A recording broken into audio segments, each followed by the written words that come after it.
downtown Oklahoma City and Thunder playoff postgame. Say hello to those watching on the Thunder app, Griffin Stations, KSBI and OKC, KQCW in Tulsa, and the Valley Sports app. Game 2 of the Western Conference semifinals between Dallas and OKC in the books, with Dallas winning 119 to 110.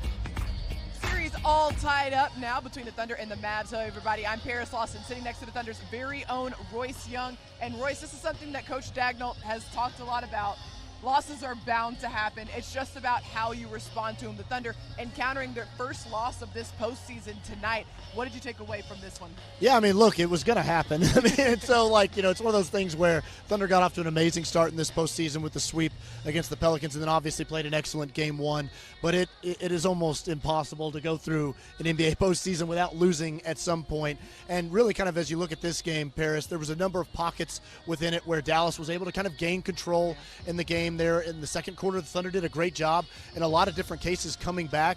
But, I think back to when the game got to, I think it was 1 point, J-Dub had a big putback jam, and there was a couple key Thunder turnovers there, and the Mavs were able to capitalize on it and build kind of the inverse of the game in Game 1, where it was the Thunder who had a 10-point lead going into the fourth quarter. Tonight it was the Mavs who were able to build up a 10-point lead. But it's just one of those games where the Mavs, again, one of the areas that everybody had an expectation for is the Mavs are a good shooting team, and they're going to generate a lot of good looks from three, and they were going to have a game like this where they shot 18 of 37 from three. P.J. Washington obviously red hot from the perimeter. So these are things that shouldn't feel like a shock to you.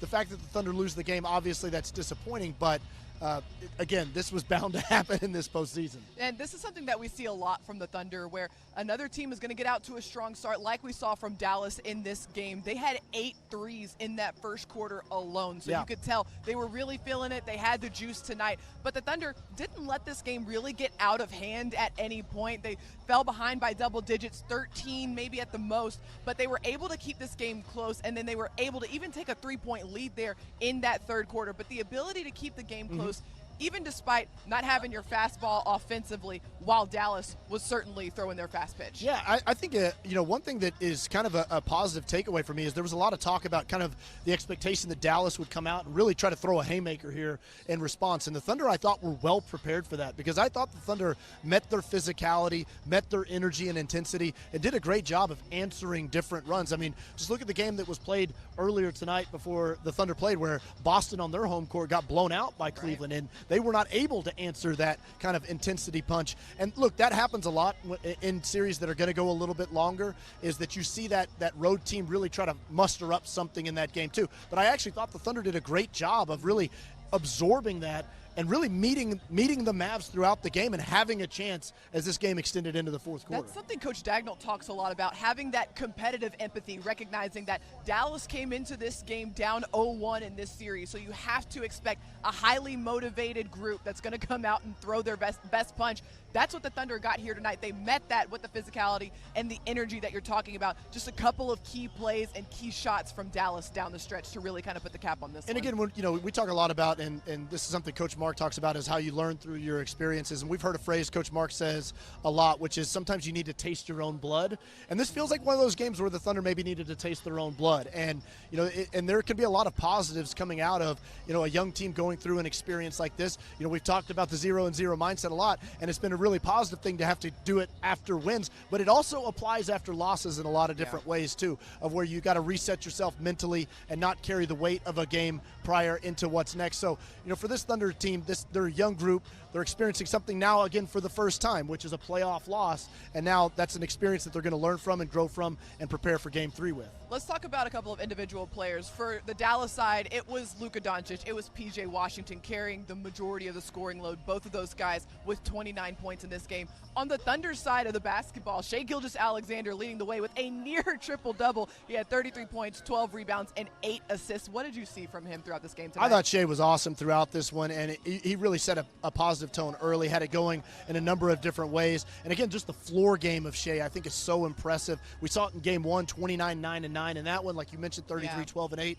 And this one, the Mavs are definitely shading a lot, bringing a lot of help towards Shai. And Shai is making a lot of those right decisions, getting off the ball and letting his teammates play advantage basketball, trusting them to make the right kinds of plays. We saw it in that first quarter with J. Will stepping in off the bench. And a lot of those were set up by the attention that SGA draws. And so just throughout this series, that's what these two star players are going to do. Luka Doncic does the same thing to the Thunder, and the SGA can put the Mavericks in that same kind of bind. It was so interesting to see Shai, especially in that third quarter. It felt like he had a flurry of about 4 assists back to back to back, setting up his teammates and finding those open looks, and that facilitating so key in SGA's game because, yes, this guy can score. He can go out and get a bucket, but it's his ability to set up his teammates that makes him so special. I think that's an area of growth that Shai somewhat gets underrated for him, and we've talked about it before, but he mentioned it coming into the season of his experience with Team Canada, that he was on the ball basically throughout that entire tournament at the FIBA World Cup, and that was a real big positive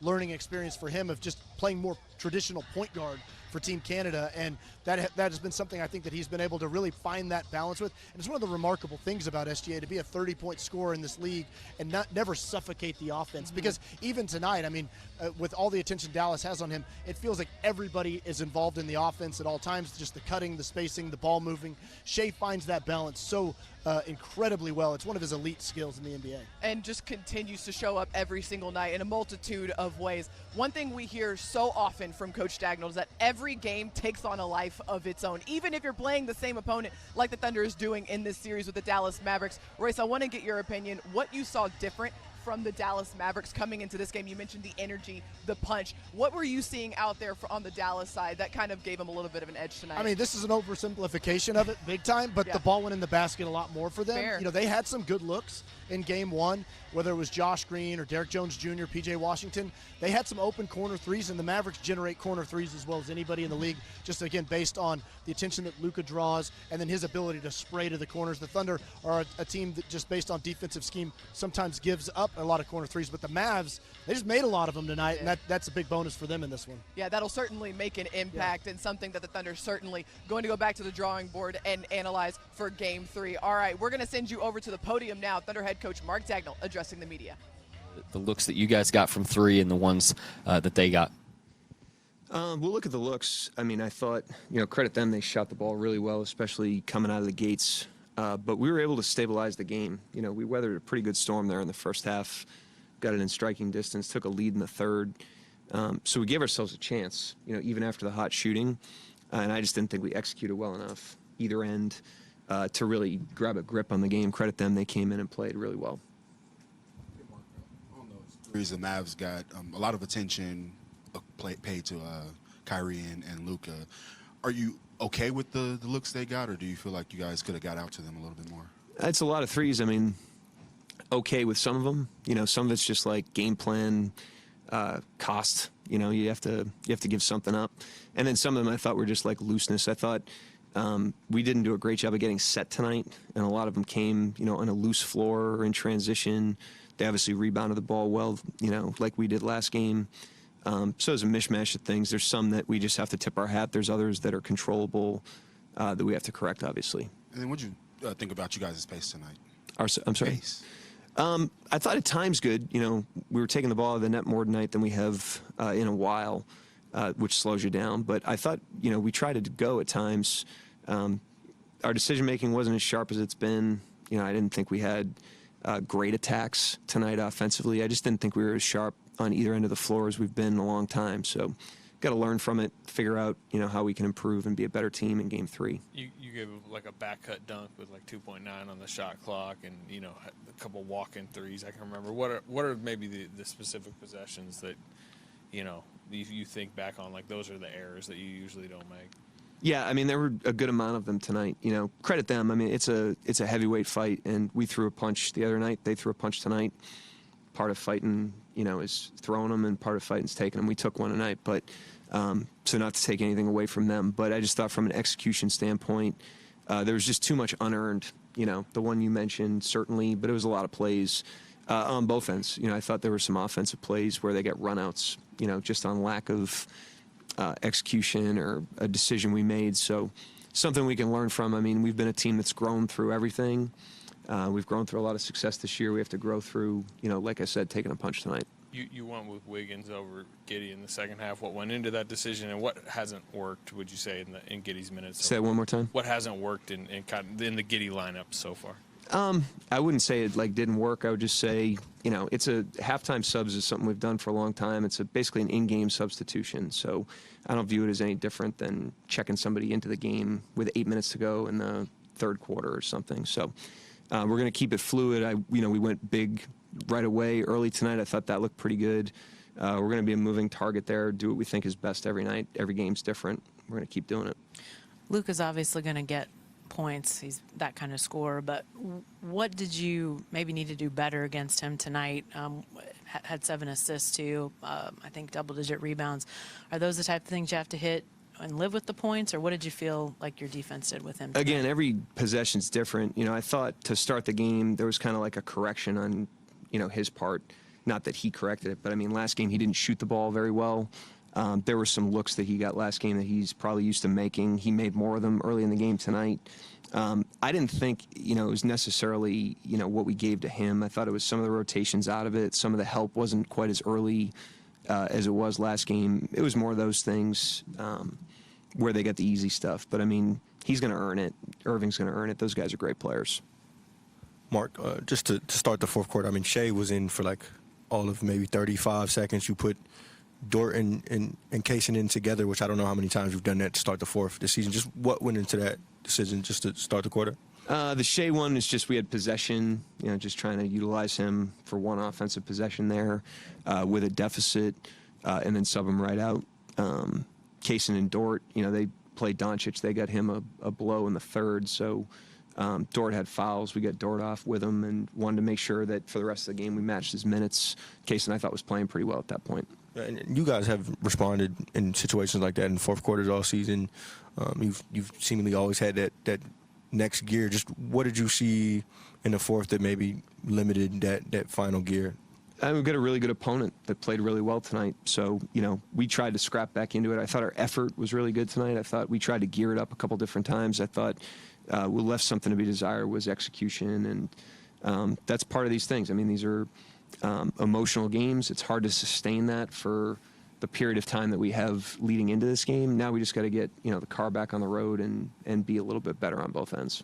Mark, after a sweep in round one, are you curious to see how you guys respond to maybe the first taste of adversity in the playoffs? Yeah, curious but confident. I'm not sitting here wondering. This is a team that's made a habit of, getting back up. We keep a pretty steady temperament through the ups and downs of the season.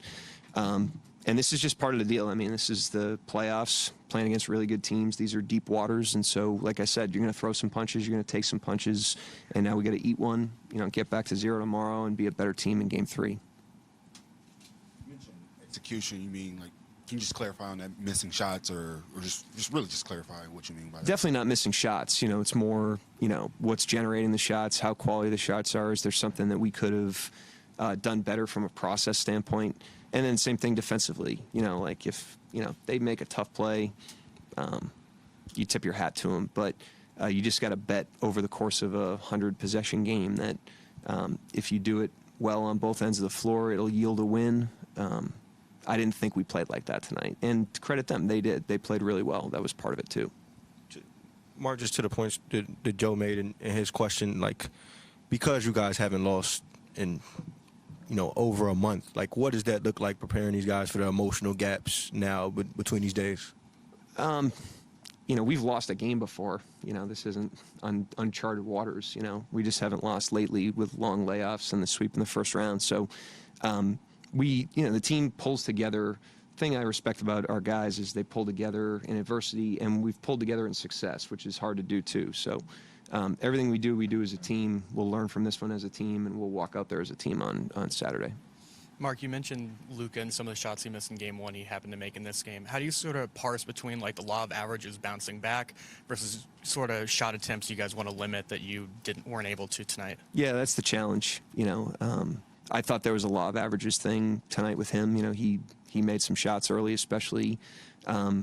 And then we went and got him a little bit tonight, and the execution out of those plays wasn't great. We mixed our looks again. I think that's important against him, is not to give him a steady diet of anything. Same with Irving. Those guys have seen everything, so they'll calibrate pretty quickly. But we just got to, tighten the screws on the execution a little bit on that end. You mentioned the double big lineups. You didn't go to that much this season. What's kind of motivated you to use it like you have, and what's working? I thought in both games it's given us like a nice rim presence.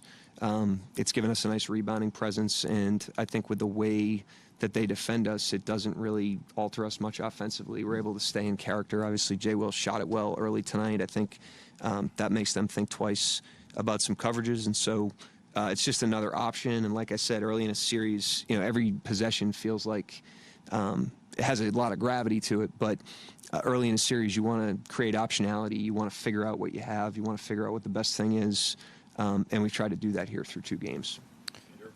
Dort was in foul trouble for good chunks of this game. What are your thoughts on just how he's being officiated specifically? They're not all defensive fouls. There's a couple like loose ball fouls. Last game he had an offensive foul, so it's not all just like how he's guarding Doncic. But I mean, with the physicality of him, the physicality of Doncic, he's going to pick some up. We'll balance.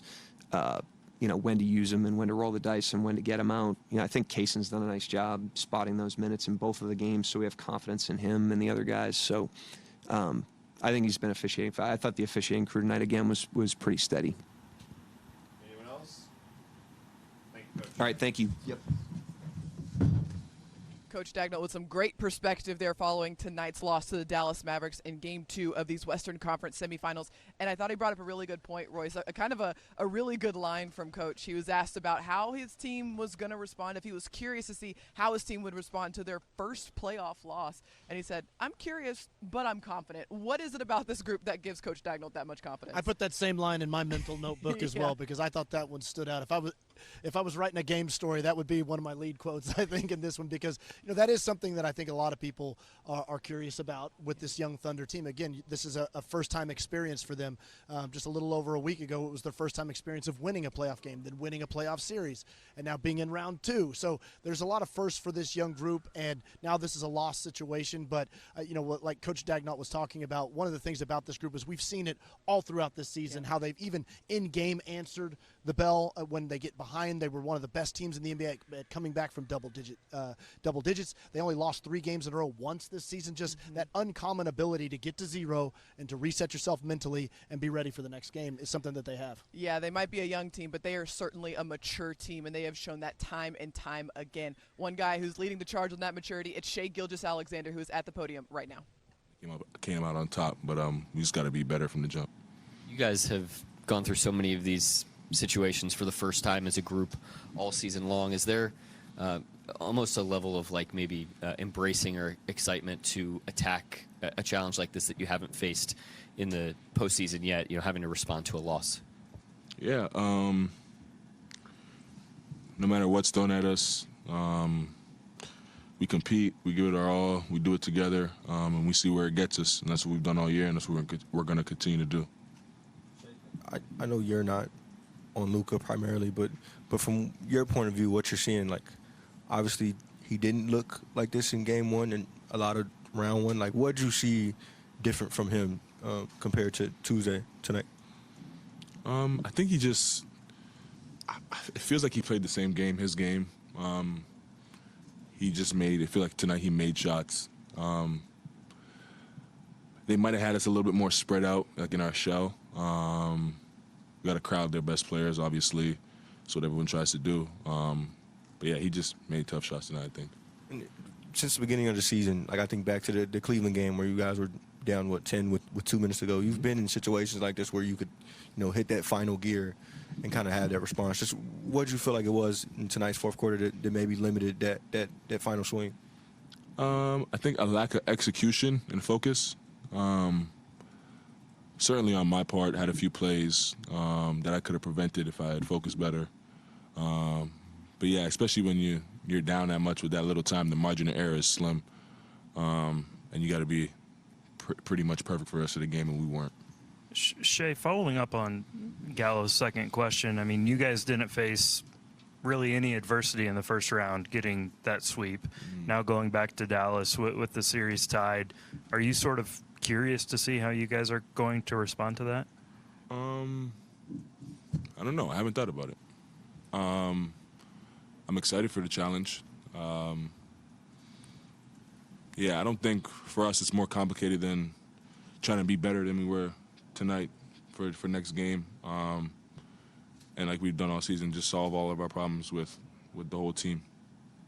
You mentioned execution. Mark mentioned execution. What are the things that you feel like you guys could have executed a little bit better as the game went along? Off the top of my head, I had the under out of bounds where PJ got the dunk. That was 2 points. PJ ducked in and got like a and one layup. That's 3 points. 5 points. And then just like our rotations, closeouts, they had a few like blow-by layups. That's just off the top of my head, but there's probably more. What, Jenny, the first row?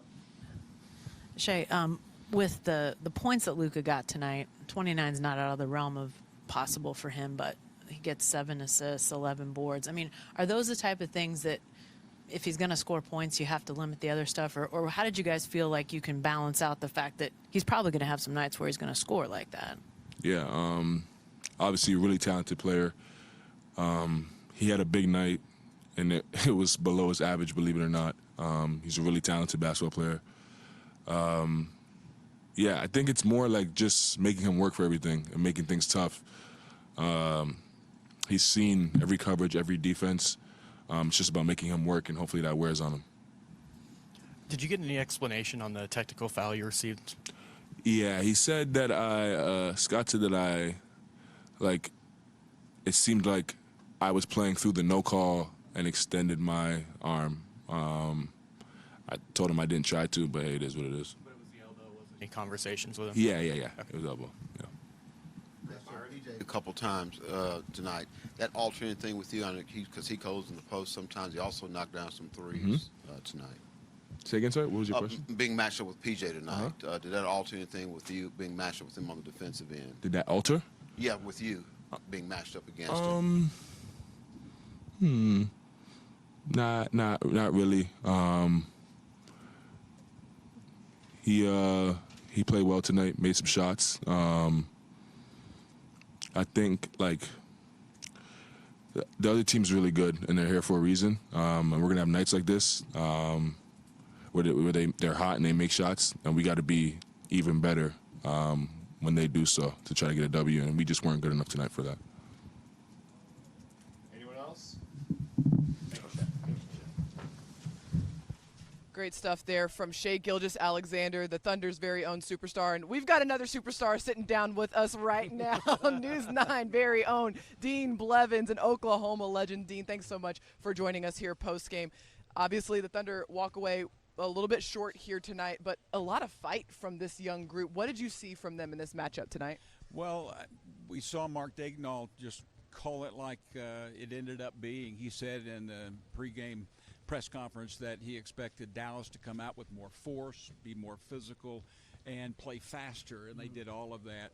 You know, at the end of the day, it comes down to, how many times you get the ball in the basket and what percentages you shoot. And Oklahoma City shot it really well, 46% from three in that first game, and tonight they crater into the 30s, and then the P.J. Washington-led three-point shooting Mavs were up there at 46%. So give a lot of credit to the Mavs for this, and the coach even said it in the post-game press conference. He said it wasn't like we were bad. He said they were really good. Yeah, I mean, that could be the case a lot of times, Dean, as the other team played a lot better. They made 17 threes in this one. But, one of the things Paris and I were just talking about was, this team, as young as they are, this is their first experience losing a playoff game. Mark talked about that he's curious but confident in how they'll respond. You've watched this team all season long. What's your expectation on how they'll respond from a loss? Oh, I think they'll bounce back and learn. I think that he was pleased with a lot of things, but not overall the decisions. I think they made more unwise decisions than what he's seen in the past. So they'll play smarter. This is going to be a heck of a series. I picked it to go 7 from the beginning and was really hoping that I was wrong. You get this one, then you got a 93% chance of, winning the series. But right now it's volleyed back to Oklahoma City, and Thunder has to come back and put forth a great effort and make a lot more shots. Another thing we were talking about is just the play of Shai Gilgeous-Alexander. Yeah. A near triple-double for him tonight. He's been so consistent all season long, but especially in this series, really well-rounded efforts from him. What have you noticed from him over these first couple of games? His poise is just off the charts, and his leadership. There were some things he did after when there were timeouts in collecting the guys before they ever got over to the huddles. Mm-hmm. I don't know if you noticed that, but it was like he is just in control out there, and it's just a dream guy to have on your club. But, other guys have to contribute, and I thought one of the biggest things tonight was that the three-point shooting that was so good in that first game for Oklahoma City, they missed tonight because there were a lot of contested shots. Dallas was all over them in their face. Wiggins makes one, and Isaiah makes one, and the other night they were ripping the cord. So it's going to be a fantastic rest of the series. Yeah, that's a great point, Dean. I mean, that's something Coach Mark talked about after Game 1 is Dallas has a lot of variance in their games. They're one of the teams that can go on runs and really hit you really hard. So what can the Thunder do a little bit better? Maybe there was a 9-0 run there in that third quarter where Dallas was able to kind of create that separation after the Thunder cut it to 1. Where can the Thunder do better? You mentioned the turnover element, but to maybe kind of try to limit some of those explosive runs from Dallas. Well, I think they'll make a few defensive adjustments, but I think that a lot of it goes back to the decisions. You get in a frenetic pace like this and the atmosphere, J-Dub's feeling bulletproof, and he takes a shot that's really not warranted. Quick timeout. And same thing, I think Chet did the same thing. So I think they'll learn a lot looking at this tape. It sounds like coach speak, but I think they really will here. Heck, they won 10 straight. They got to lose sometime, right? And we've seen them bounce back from all kinds of adversity all season long. No doubt they're looking to bounce back for Game 3. Dean, thank you so much for taking the time and sharing your thoughts with us here today. You bet. Scott Foster and Red Panda, you knew something was – this town's not big enough for both. Knew something was going to be up. Thank you so much, Dean. Stick around with us here on Thunder Playoff Postgame. We got more coming for you when we come back after this little break.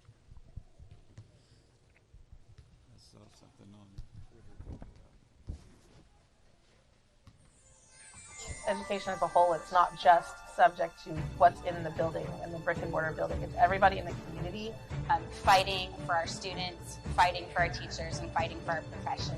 We're molding young minds into growing the next generation, and I think that's awesome. I wanted to be a part of the school, not only as just a teacher, but as an active leader, where many voices become one. This is where we're supposed to pick up the new employee. Are you sure this is where he lives? That's what it says. Seems like an odd place. What is that racket? Hey, what are you doing? Get in the van.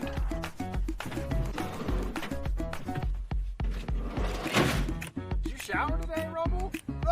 When's the last time you shaved? Airco Service is proud to be the official service company of the Thunder. Get too high or too low, even when you win or lose. So, I know that it may take some time to do that look in the mirror, but were there any things that you felt out there that are like, we know we can do this significantly better in Game 3? I think just execute our offense a little more. We were kind of sloppy at points. Even when we were able to get back in the game, we weren't as sharp as we wanted to be. And they were. I thought they executed pretty well, especially down the stretch. Managed the clock pretty well. And like I said, they hit shots, and whenever teams do that, you kind of just got to tip your hat and be ready to play the next one. On those doubles on Luka and some on Kyrie and passing it out to the weak side corners, you feel like you guys could have got out to them a little bit better, or is that part of the execution that you feel like you guys can do better? I probably have to look at it. Just the game just ended, so it's kind of like there's a flurry of stuff I feel like I could have did better in the team, but I feel like everybody's going to have some sort of every individual player is going to have something where they could have felt like they closed out better. But when you're playing against good teams, you just kind of have to win those closeouts. regardless of who it is. And, you know, like I said, you kind of just got to tip your hat. They hit some shots tonight. They shot really well. But I think tomorrow I'll probably have a more clear understanding of what we did. But right now it's just a bunch of stuff going on that I think I could have did better. Who else we got? Let's get the mic. Let's go Schlecht and Jenny in the front, please. Yeah, man. Hold it down, bro. Yeah. You and Shai both talked about a lack of focus on the court. What do you think that? What do you attribute that to? I mean, it could be a multitude of things. I mean, there's not really like an excuse to be made. I mean, if there just wasn't one, I think it's just more about winning the days in between, just getting ready to focus up for the next one. You know, I think it'll probably be a little more clearer when you're able to watch the game a little more. But I think we just had a couple breakdowns offensively and defensively that kind of hurt us. You know, it's not this big stretch of game where, you know, we didn't play well the whole time. I think it was just little gaps where they're able to go on runs, and, you know, it's hard to kind of play catch up. You guys know that Luka, the type of scorer he is, a 29-point night is not out of the realm of possibility for him. Did you feel like you've made the shots tough enough on him? What would you sort of, when you think about what you guys did as far as what he was able to do offensively, did you guys make it hard enough on him, or is that a focus for next Yeah, game? we have Lou Dort guarding him, so it's hard as it is, but he's a good basketball player too. He hit tough ones. It's life. It's basketball. We hit tough ones too. Lou's doing a good job on him, making it tough. You know, but like I said, you know, he's a great player, so he's gonna get to his spots. It's just about making it hard and making it hard for him to get to those spots. And, you know, it's a make or miss league. You know, if he doesn't make those shots, we're sitting here and we're, you know, talking about him not making shots. So that's just how it is. You know, we're gonna keep trusting Lou with that task and just try and make it difficult. You've talked a lot about the fan base and just the energy in the arena helping like carry you guys to big runs. Is there ever just a challenge the opposite way of sort of the energy in the arena sort of pulling you guys like out of focus or anything like that, where, or not necessarily out of focus, but like whenever they're going crazy about the referees, about like keeping your guys' composure in a different way? Yeah, it's a little bit of a challenge. I think it's something we've gotten good at. They've been good all year, so like the energy in here isn't really too new, and we've had a series already kind of experiencing that, so it hasn't been too crazy. But yeah, it's something, just maintain your emotions. You know, refs are gonna make good calls, bad calls, whatever the case may be. They're gonna miss stuff. So I think we do a good job as a team in not really focusing on what else is outside factors that really can't really control the game. Like if they call it a foul, you know, more than likely you can't really overturn it. So it's not really something that that's going to change the game, or, you know, they can't go back and change the call. So it's just stuff that we understand, and kind of just next play. When you get in a situation where Luka can make shots, he can also assist, what do you want to take away from it? Does it just come down to the other guys maybe missing some shots? I mean, you know, your Josh Greens, your Tim Hardaway Jr., some of those other guys maybe missing next time instead of hitting? I mean, yeah, I think we're throwing different looks at Luka, so I mean, sometimes guys are going to be open, and it's kind of up to us to rotate and be there to make other guys make tough shots too. Not going to sit up here and give away a whole game plan, but, you know, I think that's what makes it a hard task to guard him, is because he puts a lot of pressure in our offense to be able to score and pass. So, like I said, it's just about us kind of containing and sticking to what we do and kind of be ready for that. I think we missed a couple defensive assignments. And like I said, it's not a big gap where we're missing defensive assignments the whole game. It's, you know, it could be two that end up, you know, kind of costing you the game. We kind of give up a slip on a out of bounds with 2 seconds left and they get a dunk, or Tim Hardaway's corner three. I fouled Tim Hardaway on the three. So, like, there's little defensive lapses in the game that, you know, can cost you. Anybody else? Got Slider? Why do you think your double big lineup that you haven't used much this season, it seems to be working? Why has that been effective? We have two smart bigs that know what they're doing. I feel like Mark will probably give you a better answer in regards to that, but I think you're talking about Chet and Jay Will, right? Yeah, just two smart, high IQ individuals playing on the court together that can rotate and are smart with how they play. So, you know, Jay Will's a really good passer too.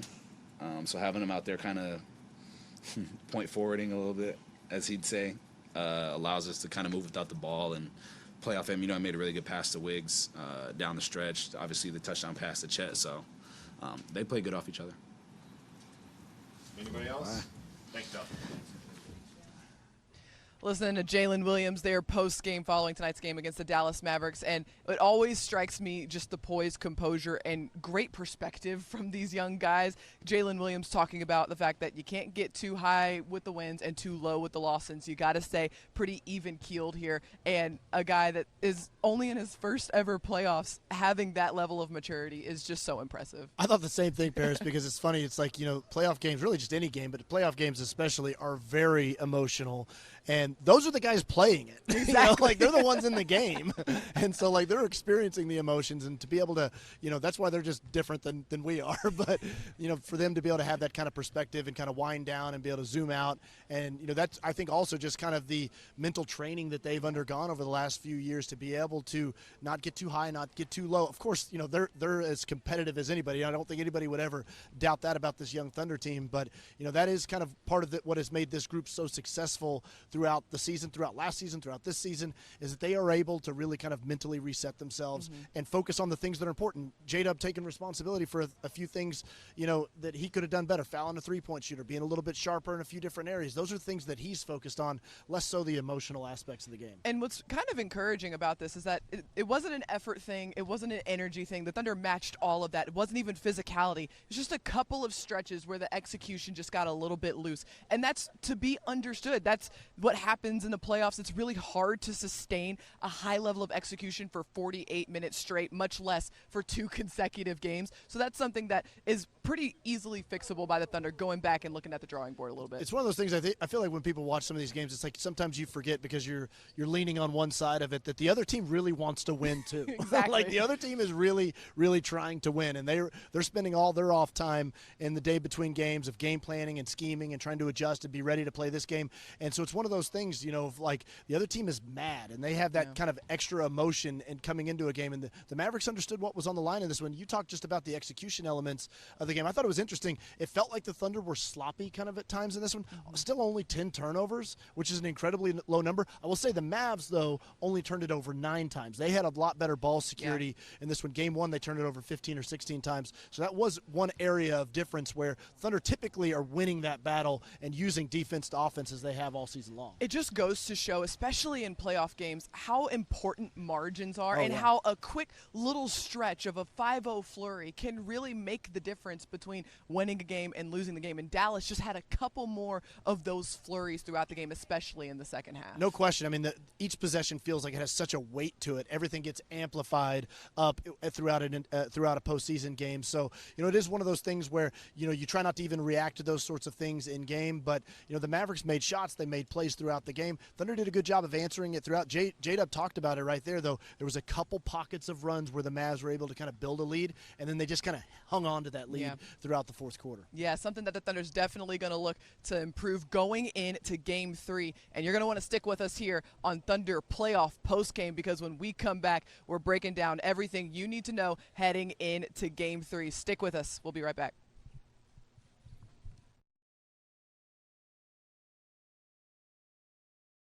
For many homeowners, the unexpected cost of replacing or even repairing their air conditioner can be overwhelming. We offer multiple financing options on new equipment or even repairs. Financing solutions with no money down. Another reason to let Airco be the company you know.